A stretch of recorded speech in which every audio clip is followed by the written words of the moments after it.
Canada की? देखिए, मुझे तो लगता है देश का सबसे बड़ा विपक्ष के नेता राहुल गांधी देश के बाहर जाके गालियां देते हैं, वो अलग है, लेकिन ऐसे मामलों में भी गाजा हमले पर ये पूरा परिवार सजग हो जाते हैं, क्योंकि मुसलमानों का वोट उससे इनको जुड़ता है, ऐसा ये सोचते हैं। लेकिन कनाडा में हिंदुओं पे अत्याचार हो, बांग्लादेश में कत्लेआम हो, तो इनकी जुबान नहीं खुलती है। केवल बांग्लादेश और कनाडा में ही नहीं, अगर देश के बहराइच में भी हिंदुओं पर अत्याचार हो तो ये टुकड़े टुकड़े गैंग और राहुल गांधी की जुबान नहीं खुलती है।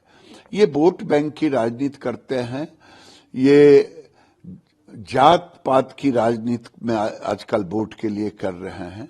ये देश का दुर्भाग्य है और आने वाले दिन में इनको इसका खामियाजा भुगतना पड़ेगा। जी सर, एक तरफ आप कह रहे हैं कि ऑपोजिशन बोल नहीं रहा है, लेकिन एक तरफ हम देख रहे हैं कि हिंदू जो है थोड़ा जागरूक हो रहा है। कनाडा में जहां अटैक हुआ वहां पर जो है गैदरिंग हो रही है, हनुमान चालीसा का पाठ हो रहा है, जय श्री राम के नारे लग रहे हैं, इसको कैसे देखते हैं?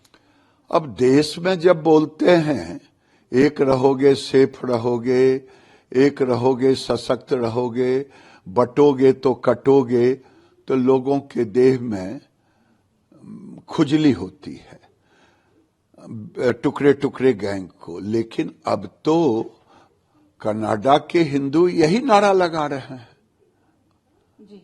और अब देश में भी यही नारा लग रहा है, लेकिन इसमें खुजली हो रही है टुकड़े टुकड़े गैंग और राहुल गांधी को। जी सर, छठ पर्व की बात करें तो सबसे कठिन, सबसे बड़ा महापर्व जिसे बोलते हैं छठ होता है। ऐसे में क्या आप मैसेज देना चाहेंगे, क्या आपके सजेशंस रहेंगे, किस तरह से इसे मनाया जाए? देखिए, हम तो बेगूसराय के बरौनी में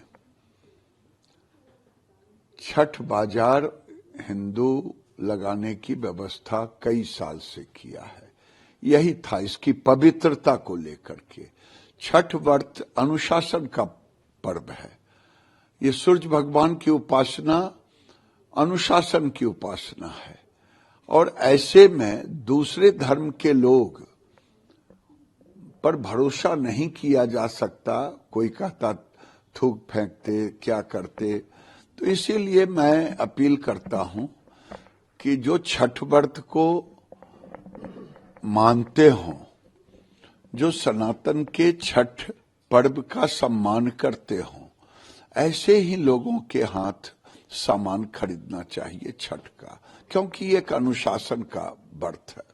जी सर, एक सवाल मदनी को लेके, जिस तरह से वक्फ लॉ को लेके जेपीसी की मीटिंग लगातार हो रही है, जो कमेटी है वो भी जगह जगह देश में जाके बात कर रही है, सर्वेस कर रही है। ऐसे में एक सामने आता है कि 5 लाख मुस्लिम को इकट्ठा किया है वर्सेस हिंदूज, करोड़ों जो हिंदू। देखिए, ये समझ में नहीं आता। जब से जेपीसी हुआ वक्फ बोर्ड पे,